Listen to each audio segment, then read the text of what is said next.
Mirë se vini në kanalin ton, mos harroni të bëni subscribe dhe të klikoni si përzieles për të marrë njoftimet më të reja.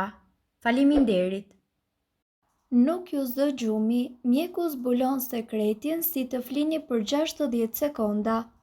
Në një kohë kur stresi, ekrani i telefonit dhe ritmet e çrregullta të jetës janë bërë pjesë e përditshmërisë sonë, gjithnjë e më shumë njerëz përballen me vështirësi për të fjetur.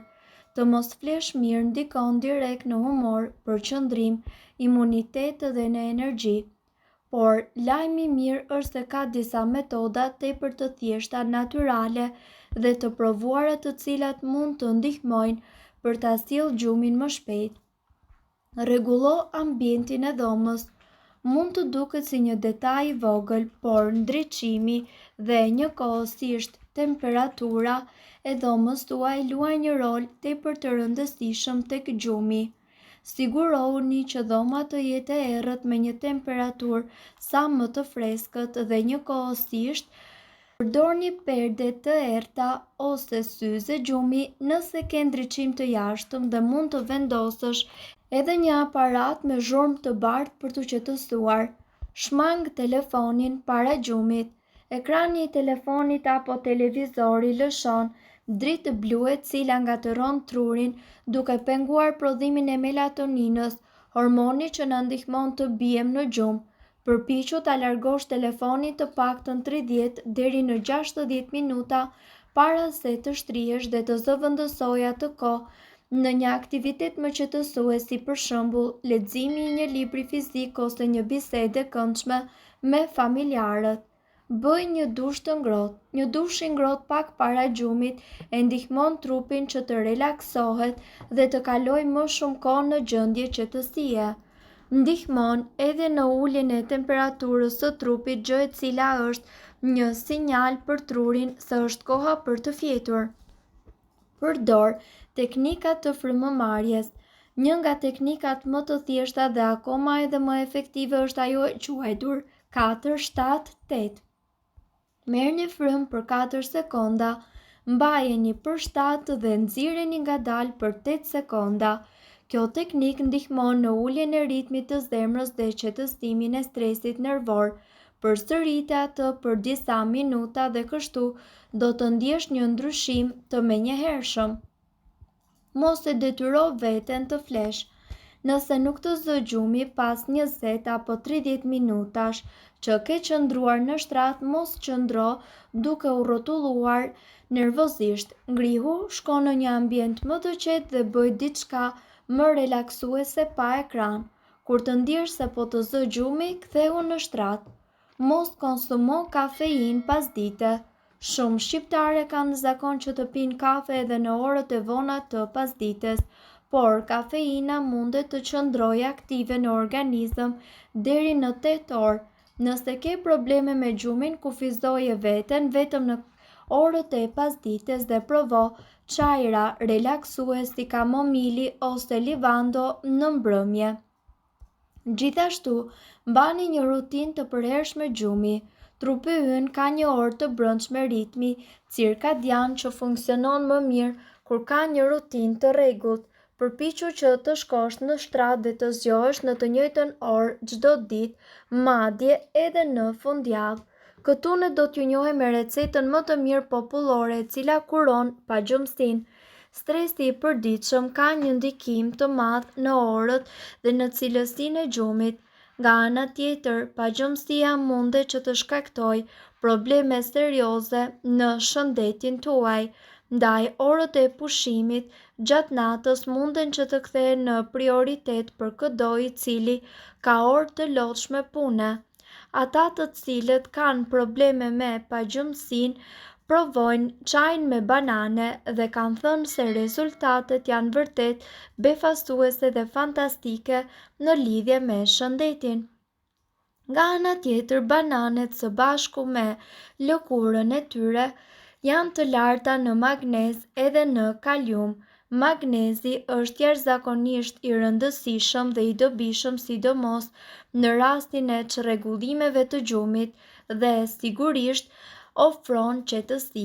Siguroni që ju të përdorni 100% banane organike, të cilat janë të pastra nga kimikatet dhe nga pesticidet. Nga ana tjetër, duhet të keni parasysh se përbërësit që juve do t'ju duhen janë një banane organike, një tenxhere të vogël me ujë dhe një shkop kanellë. Përgatitja: së pari prisni skajet e bananes, zhvisheni atë dhe vendoseni në një tenxhere me ujë të valuar. Së bashku me lëvozhgën, lëreni atë që të vlojë për 10 minuta. Nga ana tjetër, ju duhet të keni parasysh se ta merrni dhe ta kulloni, pastaj të shtoni kanellën dhe ta pini para se të shkoni për të fjetur. Frutin e mbetur mund ta përdorni për të përgatitur një ëmbëlsirë tepër të shijshme. Çaji me banane është një mënyrë shumë e mirë për të trajtuar problemet e gjumit. Ajo është plotësisht e natyrshme, e sigurt dhe e dobishme. Gjumi cilësor është një nga gjërat më të rëndësishme për shëndetin tonë dhe njëkohësisht një gjum i mirë gjatë natës është pa aq rëndësishëm sa ne të ushqehemi shëndetshëm. Fatkeqësisht, shumë njerëz luftojnë me mungesën e gjumit, por edhe me pagjumsinë. Në mënyrë që trupi juaj të pushojë dhe të mbush bateritë e tij për ditën e nesërme, i nevojiten mesatarisht 7 deri në 8 orë gjumë të patrazuar. Ajo që ju pini para gjumit mundet që të ketë një ndikim nëse do të jeni në gjendje të bini në gjumë dhe rekomandohen disa pije për t'ju ndihmuar të bini në gjumë sapo të ulni kokën në jastëk. Uji. Pija e parë e disponueshme për të gjithë është padyshim uji. Shumë njerëz mbajnë një shishe me ujë pranë shtratit të tyre dhe gjithashtu kjo nuk është pa arsye. Uji nuk ka sheqer, shuan etjen dhe njëkohësisht nuk përmban kalori. Rekomandohet që ju të konsumoni më shumë gjatë ditës dhe njëkohësisht pini çaj bimor. Çaji bimor para gjumit do të ketë një efekt qetësues dhe nga ana tjetër ju mund të përdorni çaj borziloku, çaj valerian, çaj kamomili dhe nenexhiku, pasi të gjithë këta janë të përshtatshëm për të patur një gjumë sa më të qetë, relaksim stresi dhe njëkohësisht qumshti i ngrohtë para gjumit është jashtëzakonisht efektiv. Qumshti, edhe pse nuk është një pije e preferuar për shumë njerëz për të ulur shijen e laktozës, mund ta përzini në të një lugë çaj mjalt, karafil, kanellë ose shafran indie, i cili ka një efekt tepër të rëndësishëm antiinflamator. Lëng qershie. Lëngu i qershisë pa sheqer ndihmon njerëzit të cilët vuajnë nga pagjumësia. Një studim i kryer me gra 50 vjeçare tregoi se ato të cilat pinin lëng qershie 2 herë në ditë arrinin që të flinin 84 minuta më shumë se ata të cilët nuk pinin. Qershitë janë të pasura me përbërës të cilët lidhen me një gjumë tepër të shëndetshëm. Gjithashtu ju duhet të keni parasysh që para se të drejtoheni tek ilaçet farmaceutike, ju të provoni këto receta të mjekësisë alternative të cilat janë vërtet efikase për shëndetin tuaj dhe nuk shkaktojnë asnjë efekt ansor. Përkundrazi, përfitimet që ju do të keni janë vërtet të mëdha dhe vërtet befasuese për shëndetin. Mirë po duhet të dini, informacionet në këtë video kanë për qëllim të plotësojnë dhe të mos zëvendësojnë këshillat e mjekut tuaj dhe nuk kanë për qëllim të mbulojnë të gjitha përdorimet e mundshme, masat paraprake, ndërveprimet ose efektet negative. Informacionet në këtë video mund të mos i përshtaten rrethanave tuaja shëndetësore, prandaj para përdorimit konsultohuni me mjekun tuaj. Nëse doni të dëgjoni video tona që ne postojmë çdo ditë, kliko subscribe. Ju ftojmë gjithashtu të bëni like në video tona nëse i keni dëgjuar dhe pëlqyer ato. Faleminderit që e pat videon ton. Shpërndajeni këtë video në profilin tuaj në mënyrë që të informohen edhe shokët tuaj. Faleminderit.